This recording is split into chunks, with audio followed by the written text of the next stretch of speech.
শাকচুন্নির জটা। অনেকদিন আগের কথা। এক গ্রামে অনেক পুরনো একটি আম গাছ ছিল। সেই গাছের নিচ দিয়ে রাতের বেলা তো দূরে থাক, ভর দুপুর বেলাতেও কেউ যেতে চাইতো না। কারণ সেই গাছে একটা দুষ্ট রাক্ষস বাস করত। সে গ্রামের মানুষকে অনেক ভয় দেখাতো। এই গ্রামে কাজের নামের একটা মেয়ে বাস করত। সে এসব কিছু বিশ্বাস করত না। একদিন দুপুরে গোসল সেরে সে জেদ করে সেই গাছটির নিচে আসে এবং তার সুন্দর চুলগুলো শুকাতে থাকে। লোকজন শুধু শুধু এখানে আসতে ভয় পায়। কই, আমি তো এখনো চুল শুকাচ্ছি, কোনো শাকচুন্নিকে তো দেখতে পেলাম না। কিন্তু কাজল যেখানে বসে চুল শুকাচ্ছিল তার পাশেই শাকচুন্নিটা অদৃশ্য হয়ে ঘুমাচ্ছিল, তাই কাজল তাকে দেখতে পায়নি। হঠাৎ কাজলের চুলের বাড়ি লেগে শাকচুন্নির ঘুম ভেঙে যায়। তখন শাকচুন্নি বলে, তোর সাহস তো কম না, এই সময় গাছের নিচ দিয়ে একা যাওয়ার সাহস করে না। আর তুই কি না এখানে বসে চুল শুকাচ্ছিস, আবার চুলের বাড়ি লাগিয়ে আমার ঘুম ভেঙে দিয়েছিস। দাঁড়া, দেখ তোর চুলের আমি কি অবস্থা করি। শাকচুন্নি এসব কথা বলছিল ঠিকই, কিন্তু মহিলাটা কিছুই শুনতে পাচ্ছিল না। সে মনের আনন্দে চুল শুকাচ্ছিল। তারপর কাজল তার গ্রামের দিকে আসতে থাকে, আর শাকচুন্নিটাও ওর পেছন পেছন আসতে থাকে। গ্রামে এসে কাজল সবাইকে গর্ব করে বলতে থাকে, আমার সাহস দেখেছো? তোমরা যে কাজটি করতে পারোনি তা আমি একাই করেছি।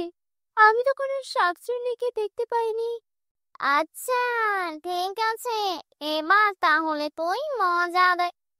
এই বলে শাকচুন্নি স্বরূপে দেখা দেয় এবং প্রচন্ড বাতাসের সাথে কাজলের চুলগুলোকে জট লাগিয়ে দেয়, আর সেখান থেকে চলে যায়। অনেক বাতাসের কারণে কাজল তার চুলের জট পাকানো বুঝতে পারে না। গ্রামের সবাই এমন বাতাস দেখে সেখান থেকে চলে যায়। কাজলও তার বাড়িতে আসে আর আয়নার সামনে দাঁড়ায়। তখন সে তার চুলের অবস্থা দেখতে পায়। হায় হায়, আমার এত স্বাধীন সুন্দর চুলগুলো কার নজরে লেগে এমন হলো? আমি এখন কি করব? তোর এই চুলের পাড়ে নাকি আমার ঘুম ভেঙেছিস, আবার গ্রামের সবাইকে বাহাদুরি দেখিয়েছিস। এখন থেকে আমি তোর সাথে ছায়ার মতো থাকবো। এই বলে শাকচুন্নি হাসতে হাসতে কাজলের শরীরে প্রবেশ করে, আর কাজল কান্না হলে হাসতে থাকে। এদিকে কাজলের কৌশিক নামে এক ছেলে ছিল। সে তার বউ নিয়ে বেড়াতে গিয়েছিল। ওই রাতেই তারা বাড়িতে আসে। এসে তারা দেখতে পায় কাজলের মাথায় ঘোমটা দিয়ে আছে। তারা গুরুত্ব না দিয়ে চলে যায়। তারপর তারা সবাই মিলে খেতে বসে। কৌশিক দেখতে পেল তার মা তাকে কিছু না জিজ্ঞেস করে সবাই খাবার খেয়ে নিল। ও অবাক হয়ে তাকিয়ে রইল। অনেকদিন এমন মজার সুস্বাদু খাবার খাই না, আজ আমি সব খাবার খেয়ে ফেলবো। ইস, কি মজা! এই বলে রেজিনাকে সব খাবার একাই খেতে থাকে। মা, আপনি একাই সব খাবার খেলে আমরা কি খাবো?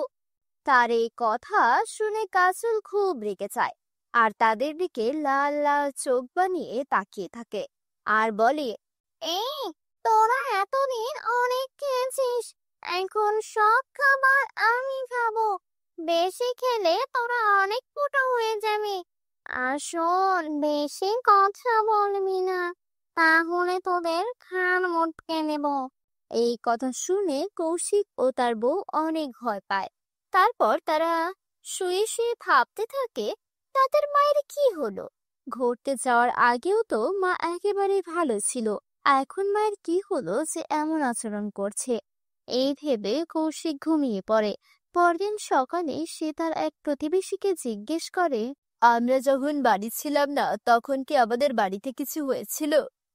তখন প্রতিবেশী তাকে সব ঘটনা বলে, আর সেখান থেকে তাড়াতাড়ি চলে যায়। সেদিন রাতেই কৌশিক তার বউকে সব ঘটনা খুলে বলে। বউ তখন মনে মনে সিদ্ধান্ত নেয়, আজ আমি আমার শাশুড়ি মায়ের চুলের চরগুলো সব খুলে ফেলবো, তাহলেই আমাদের বাড়িতে আবার শান্তি ফিরে আসবে। রাতের বেলা সবাই ঘুমিয়ে পড়ার পর সে তার শাশুড়ি জট কাটতে বের হলো। কিন্তু দরজা কিছুটা খুলতেই সে কিছু অদ্ভুত শব্দ শুনতে পেল। আর শব্দ আসছিল উঠোনে থাকা বড় আম গাছটা থেকে। সে লুকিয়ে দেখার চেষ্টা করলো শব্দ কোথা থেকে আসছে। তখন সে যা দেখলো তাতে তার হুঁশ উড়ে যাওয়ার উপক্রম হলো। সে দেখলো তার শাশুড়ি আম গাছের ডালে বসে পা ঝুলাচ্ছে আর হাসছে। আজ অনেক দিন পর অনেক মজার খাবার খেলাম। আজ আর ঘুরতে যাব না বাইরে, এখন ঘরে গিয়ে ঘুমাই। এই বলে রোজিরাকে তার ঘরে চলে যায়। ইস, এই বিছানাটা নরম না। এই কৌশিক না কোনো কাজেরই না। ছেলে আর বউ মিলে শুধু শুধু খাচ্ছে আর শরীরে চর্বি জমাচ্ছে। আমাকে একটা ভালো বিছানা এনে দেয় না। এসব বকবক করতে করতে কাজল ঘুমিয়ে পড়লো।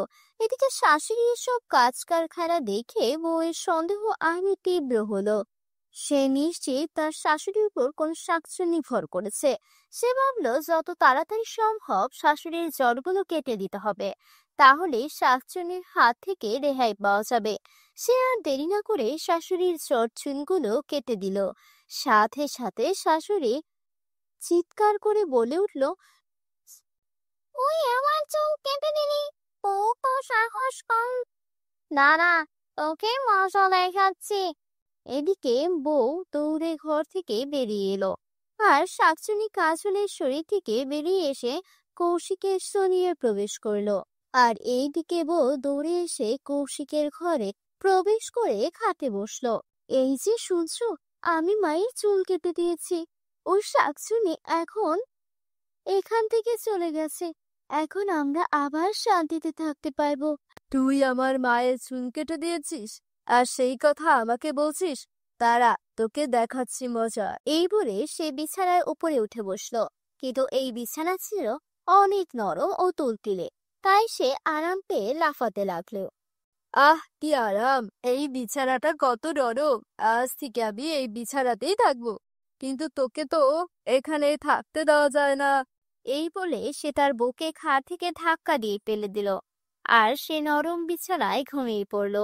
আর বউ পড়ে গিয়ে চিৎকার করতে লাগলো, আহ, মরে গেলাম রে! কে কোথায় আছো? আমাকে বাঁচাও! শাকচুন্নি আমাকে মেরে ফেললো। এমন চিৎকার শুনে কাজল দৌড়ে এলো। কি হয়েছে বৌমা? তুমি চিৎকার করছো কেন? মা, আপনি ঠিক হয়ে গেছেন? আমি আপনার ছেলের চট কেটে দিয়েছিলাম, তাই শাকচুন্নি আপনার কাছ থেকে এখন আপনার ছেলের উপর ভর করেছে। সে আমাকে ঘাট থেকে ফেলে দিয়েছে আর বলেছে সে নাকি এই ঘরেই থাকবে। ঠিক আছে, আজ রাতে তুমি আবার সাথে থাকো। কাল সকালে একটা ব্যবস্থা করতে হবে। সকালে তারা একটা তান্ত্রিকের কাছে যায় আর সব খুলে বলে। অনেক দিন ধরে শাকচুন্নিটার কথা শুনছিলাম, তার ভয়ে কেউ এই এলাকা দিয়ে যায় না। এখন তো দেখছি তোমাদের ঘরে এসে পড়েছে। ওর একটা ব্যবস্থা করতেই হবে। চলো, তোমাদের বাড়িতে যাই। তারপর তারা কৌশিকের ঘরে চলে আসে। এই শাকচুন্নি, তুই এখানে কেন এসেছিস? আমি যে আম গাছটায় থাকতাম, এই বুড়ি সেটার নিচে গিয়ে চুল শুকাচ্ছিল। তার চুল শুকানো আর জায়গা ছিল না। চুল নিয়ে ওর অনেক অহংকার ছিল। ওর চুলের বাড়ি লেগে আমার ঘুম ভেঙে গেছে। তাই আমি ওর সাথে এই বাড়িতে এসেছি। আমি এখানেই থাকবো, কোনোভাবেই আর যাব না। এই, তুই তাহলে যাবি না? দাঁড়া, দেখছি তুই আর কতক্ষণ এই বাড়িতে থাকতে পারিস। এই কথা বলে তান্ত্রিক কিছু মন্ত্র পড়ল এবং তাকে ঝাড়ু দিয়ে মারা শুরু করলো। আর মারিস না, আর মারিস না, আমি এখান থেকে চলে যাব। তান্ত্রিক জাদু পেটা বন্ধ করলো আর শাকচুন্নি কৌশিকের দেহ থেকে বের হয়ে চলে গেল। এরপর ওই গ্রামের পাশ দিয়ে আর কেউ যেতে ভয় করতো না। তো বন্ধুরা, কেমন লাগলো আমাদের আজকের এই গল্পটি? গল্পটি ভালো লাগলে চ্যানেলটি সাবস্ক্রাইব করে দিও আর নোটিফিকেশন বেল অন করে দিও। ন্যাড়া, শাকচুন্নি ও মিঠুর বউ। আমি থাকি কাছে কাছে, নাম শাকচুন্নি। সুখে আছি মিঠুর ছেলে বউ কিন্নি, গায়ে বড় জ্বালা ধরে, মনে জাগে হিংসে, রূপে গুণে আমি নই কম কোনো অংশে। মিঠুর কালো বউ তবু থাকে দেমাগে, করলো না আমায় বিয়ে, ভারী ছিলাম রূপসে। বৌমা, সন্ধ্যা হয়ে আসছে, খাল পাড়ের মাঠে ধবলি ঘাস খাচ্ছে, যাও তুমি ওকে এবার বাড়ি ফিরিয়ে নিয়ে এসে গোয়ালে বেঁধে দাও। ঠিক আছে মা, কটা বাসন আছে আমি মেজে নিয়ে যাচ্ছি। না না, অন্ধকার হবার আগেই তুমি যাও, গিয়ে ধবলিকে নিয়ে এসো, আমি বরং ঘরের কাজগুলো করে দিচ্ছি। আচ্ছা মা, ঠিক আছে, এক্ষুনি যাচ্ছি। খালপাড়ের মাঠটা খুব একটা ভালো জায়গা না, ওখানে আবার একটা ছাতিম গাছ আছে। অন্ধকার নামতে এখনো অনেক দেরি আছে, আমি যাব আর আসব।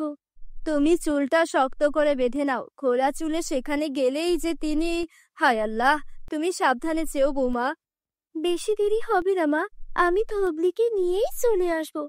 এই কথা বলে মিঠুর নতুন বউ মিতালি খোলা চুলে খালপাড়ের মাঠের দিকে চলে যায়। ধবলি, এই ধবলি, কোথায় গেলি ধবলি? মিতালি অনেকক্ষণ ধরে ধবলি গাইকে খোঁজাখুঁজির পর তাকে খালের ধারে ঘাস খেতে দেখতে পায়। কি রে ধবলি, তুই এখানে? সন্ধে হয়ে গেল, আমি তোকে কতক্ষণ ধরে খুঁজছি। চল বাড়ি চল, এক্ষুনি খুশিরা তোকে দেখতে পেলে তখন বুঝতিস। মিতালি গাইকে নিয়ে বাড়ির দিকে ফিরতে থাকে। ঠিক তখনই সেই ছাতের কাছে ন্যাড়া শাকচুনি তার খোলা চুল দেখে। খোলা চুলে এই পথে গরু নিয়ে যায় কে? ধরবো চুলের মুঠিখানা দেবো খার মুটকে। হ্যাঁ, এটা তো দেখছি ওই মিঠুর বউ, এই সুযোগ হাতছাড়া করা যাবে না। এই কথা বলে শাকচুনি এক বুড়ির ছদ্মবেশ ধারণ করে মিতালির সামনে আসে। ও মিঠুর বউ, গরু নিয়ে বাড়ি যাচ্ছ বুঝি? তা তোমার শাশুড়ি পায়ে পা তুলে পান খাচ্ছে নাকি? নতুন টকটকে বউটাকে মাঠে গরু নিতে পাঠিয়েছে। না না, শাশুড়ি মা বাড়ির কাজ করছেন, তাই আমি ধবলিকে নিতে এলাম। আচ্ছা বুড়িমা, আমি আসছি, আমাকে তাড়াতাড়ি বাড়ি ফিরতে হবে। অত কিসের তাড়া গো, আমার সঙ্গে অন্য কথা বলো না। না গো বুড়িমা, আমাকে তাড়াতাড়ি বাড়ি যেতে হবে। শুনেছি এই খালপাড়ের মাঠে ছাতিম গাছে নাকি এক শাকচুনি থাকে, সেই খুব ভয়ঙ্কর, বিচ্ছিরি তার চেহারা। সন্ধেবেলা এই পথ ধরে কেউ গেলেই তাকে নাকি সে ধরে। তাই নাকি? তুই শাকচুন্নির ব্যাপারে এত কিছু জানিস? তবে দেখ তো শাকচুন্নিকে এমন দেখতে কিনা। বুড়ি শাকচুন্নি রূপে ফিরে আসতেই ধবলি দৌড়ে বাড়ি পালিয়ে যায়, আর মিতালি তার চোখের সামনে শাকচুন্নিকে দেখে ভয়ে কাঁদতে শুরু করে। ওরে বাবারে, শাকচুন্নি, আমাকে ছেড়ে দাও, আমাকে বাড়ি যেতে দাও। এই কথা বলে মিতালি দৌড়ে পালানোর চেষ্টা করে, কিন্তু শাকচুন্নি মিতালির চুলটাকে টেনে ধরে, তারপর তাকে অজ্ঞান করে ওই ছাতিম গাছের ডালে তুলে রাখে। যতদিন না আমি চাইবো মিঠুর বউয়ের ঘুম ভাঙবে না, এই গাছের ডালেই থাকবে।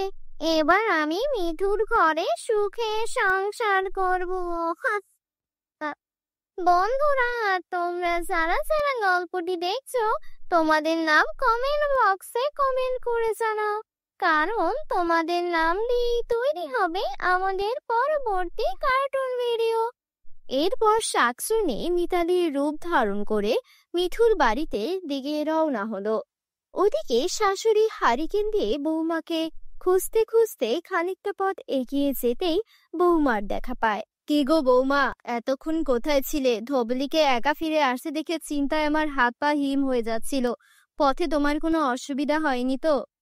দেখুন কাণ্ড, ধবলি আমার হাত ফসকে দৌড় দেয় আর সোজা বাড়ি চলে যায়। আমি এতক্ষণ ধবলিকে এদিক সেদিক খুঁজছিলাম মা, তাই একটু দেরি হয়ে গেছে। এরপর শাশুড়িও ছদ্মবেশী শাকচুন্নি বৌমাকে নিয়ে ঘরে ফিরে যায়। তারপর রাতের খাবার খেতে বসে বৌমা বলে, মা, আপনার ছেলে এখনো ফিরল না, কখন ফিরবে সে? খোকা খবর পাঠিয়েছে ও আজ ফিরবে না, কাল সকালে ফিরবে। চলো আমরা খাওয়া দাওয়া করে শুয়ে পড়ি, অনেক রাত হলো। এরপর খাওয়া দাওয়া করে যে যার ঘরে শুয়ে পড়ে। কিন্তু মাঝরাত হতেই শাকচুনি তার আসল রূপ ফিরে আসে। তারপর শাশুড়ির ঘরে যায়। আমার খিদে পেয়েছে, পেট জ্বলছে আমার। এই বুড়িকেই মেরে খাওয়ার মুখকে খেলে। না না, একে এক্ষুনি খেলে যে মিঠুর ঘরে সুখে সংসার হবে না। যাই, খামারে গিয়ে যে কয়েকটা হাঁস মুরগি আছে ধরে খেয়ে নে। এই কথা বলে শাকচুনি খামারে চলে যায়। আর এই দৃশ্য দেখে ধবুলি গায়ে ভয়ে জড়িয়ে ঝরে ডাকতে থাকে। গরুর ডাকে শাশুড়ির ঘুম ভেঙে যায়। এই নিশুতি রাতে ধবলিটা আবার এরকম ডাকাডাকি করছে কেন? কি জানি কি হলো। যাই হোক, কাল সকালে উঠেই দেখব। ওদিকে শাকচুন্নি মুরগি খেয়ে মিতালির ঘরে ঢুকে যায়। এরপর ধীরে ধীরে সকাল হয়। শাশুড়ি ধবলিকে খাবার দিতে গিয়ে খামারের মুরগির রক্ত ও পালক দেখে বিস্মিত হয়ে যায়। এ কি সর্বনাশী কাণ্ড! এই জন্যই তো ধবলি কালকে রাতে এমন করে ডাকাডাকি করছিল। তখন ছদ্মবেশী বৌমা এসে বলে, মনে হয় কাল রাতে বাঘ বা শিয়াল এসে এমন কাণ্ড করেছে। ঠিক তখনই মিতালির স্বামীও বাড়ি ফিরে আসে। মা, ও মা, মা কোথায় গেলে তুমি?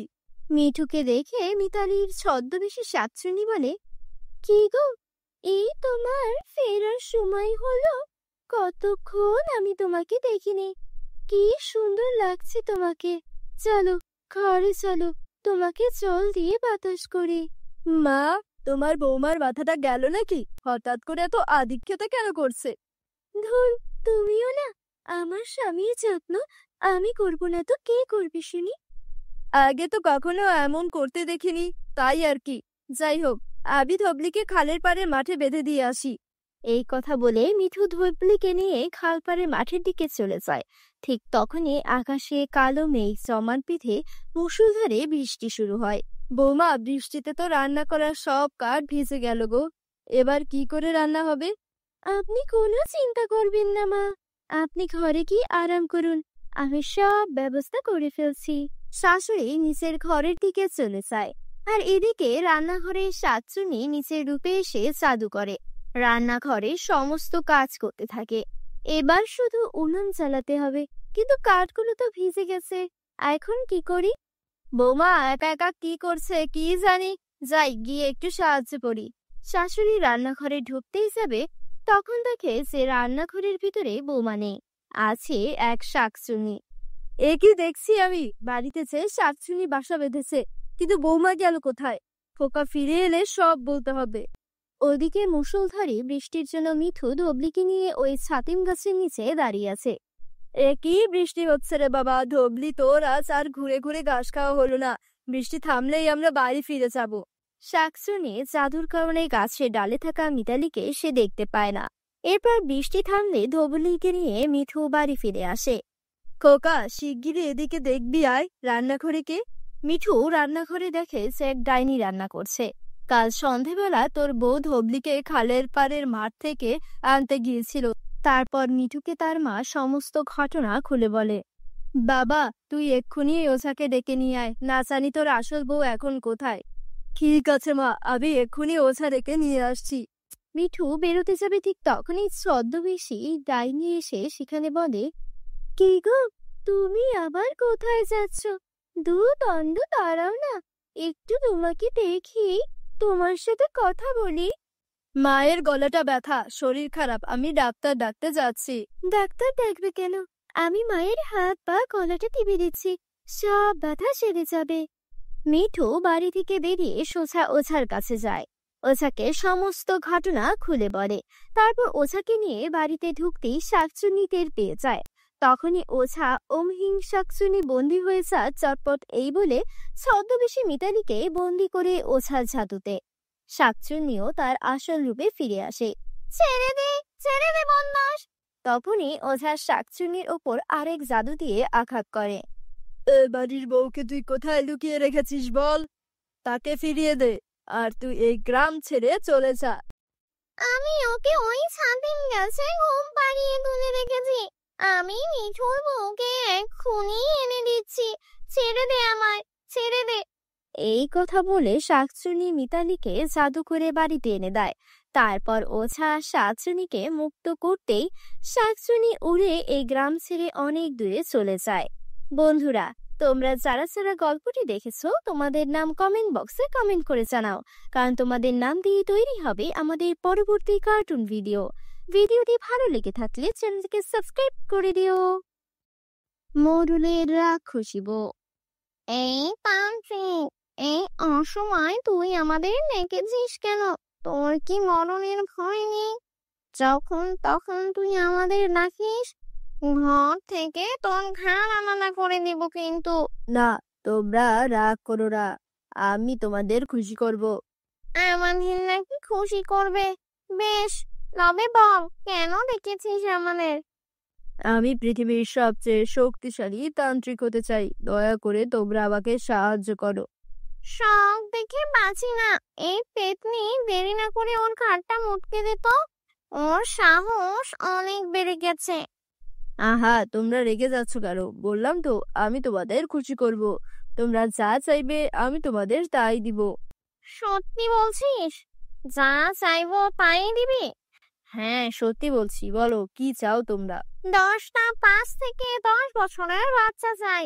তুই যদি আমাদের 10টা বাচ্চা খাওয়াতে পারিস তাহলে তোকে আমরা পৃথিবীর সবচেয়ে শক্তিশালী তান্ত্রিক বানিয়ে নেব। আমরা বাচ্চাদের মাংস খেতে খুব ভালোবাসি। বেশ, তাই হবে। যত তাড়াতাড়ি পারি আমি সেই ব্যবস্থা করব। তোমরা তাহলে এখন এসো, আমি ব্যবস্থা করে তোমাদের ডাকবো। গিন্নি, কলসি হাতে তুমি চললে কোথায়?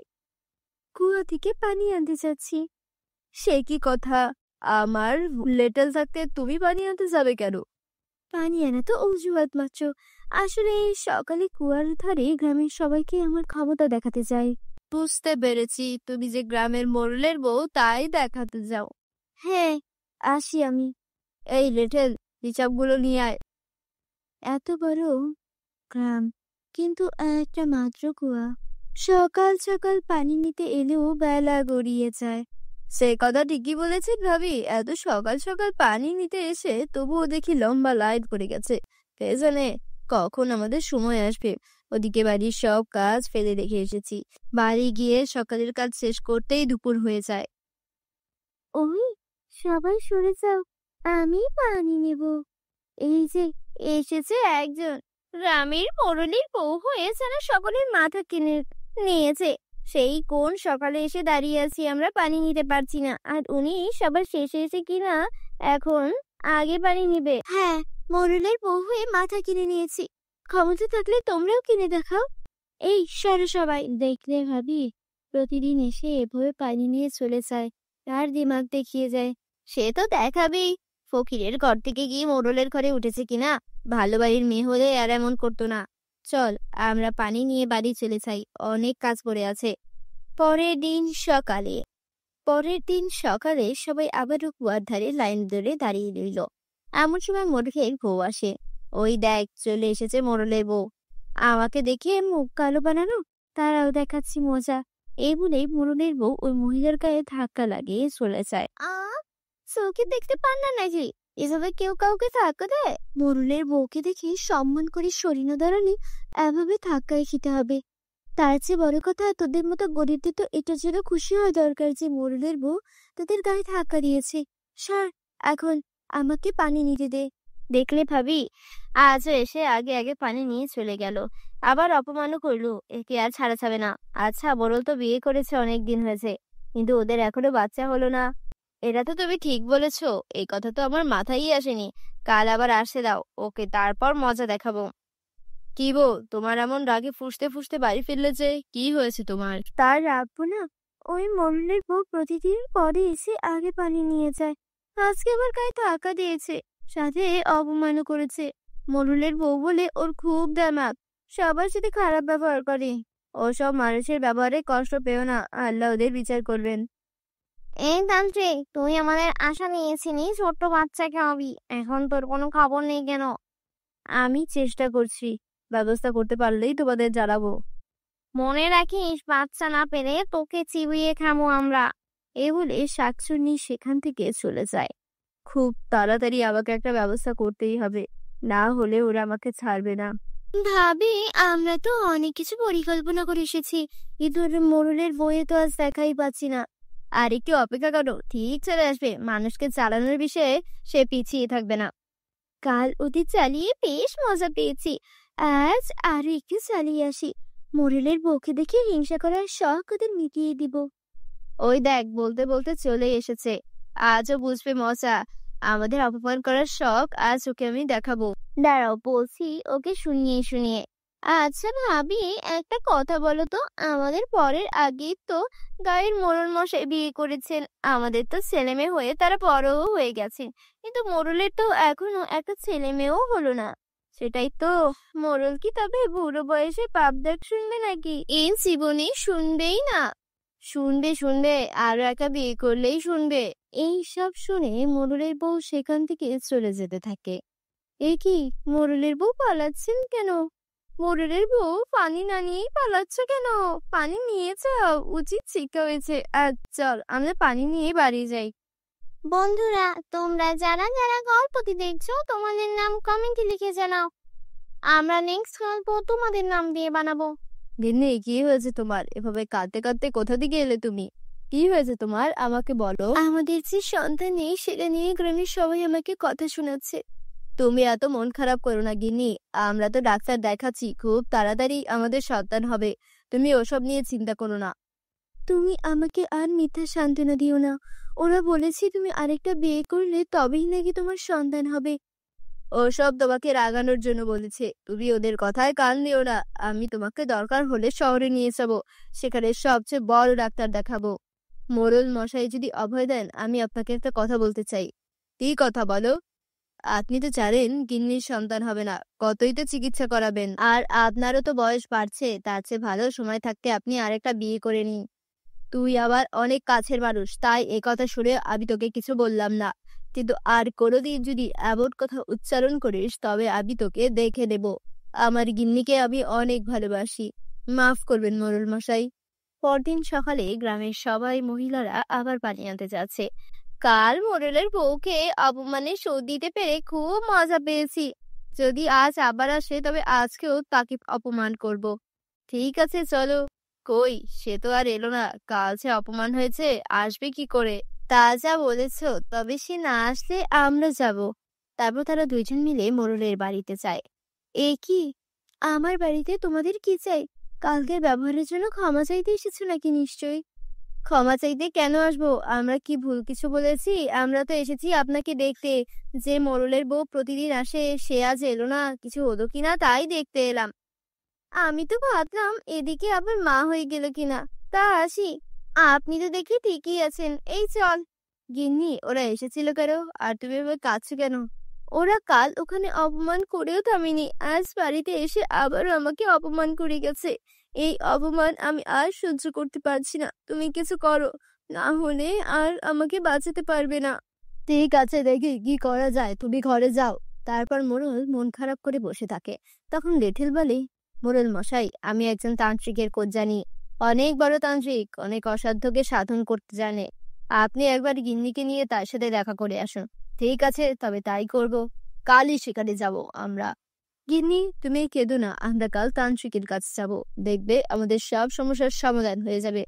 পরদিন ভোরবেলা মোড়ল তার বউকে নিয়ে তান্ত্রিকের কাছে যায়। বলো, কি সমস্যা তোদের? আমাদের বিয়ে হয়ে গেছে অনেক বছর, কিন্তু আমাদের কোনো সন্তান হয় না। আমাদের একটা সন্তান চাই। হ্যাঁ বাবা, দয়া করুন, আমাদের একটা সন্তান চাই। সন্তান তো হবে, কিন্তু তার জন্য কঠোর এক পথ পাড়ি দিতে হবে, যা তোরা পারবি না। আমরা সব পারবো, যত কঠিন পথ হোক না কেন। আপনি বলুন আমাদের কি করতে হবে। আমার কাছে এক শাকচুনি আর এক পেতনি আছে। তোদের দুজনের শরীরে ওদের দুজনের জায়গা দিতে হবে। ওরা 1 বছর তোদের শরীরে থাকবে আর ওদের পছন্দের খাবার খাবে। বেশ, তবে তাই হবে। আপনি তাই করুন, আমাদের কোনো আপত্তি নেই।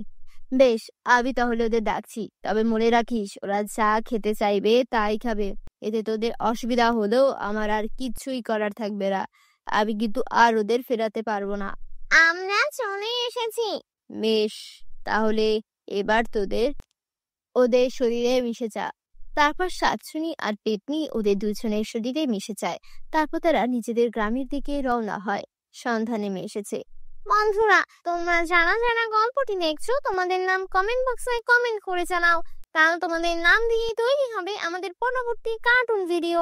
ভিডিওটি ভালো লেগে থাকলে চ্যানেলটি সাবস্ক্রাইব করে দিও।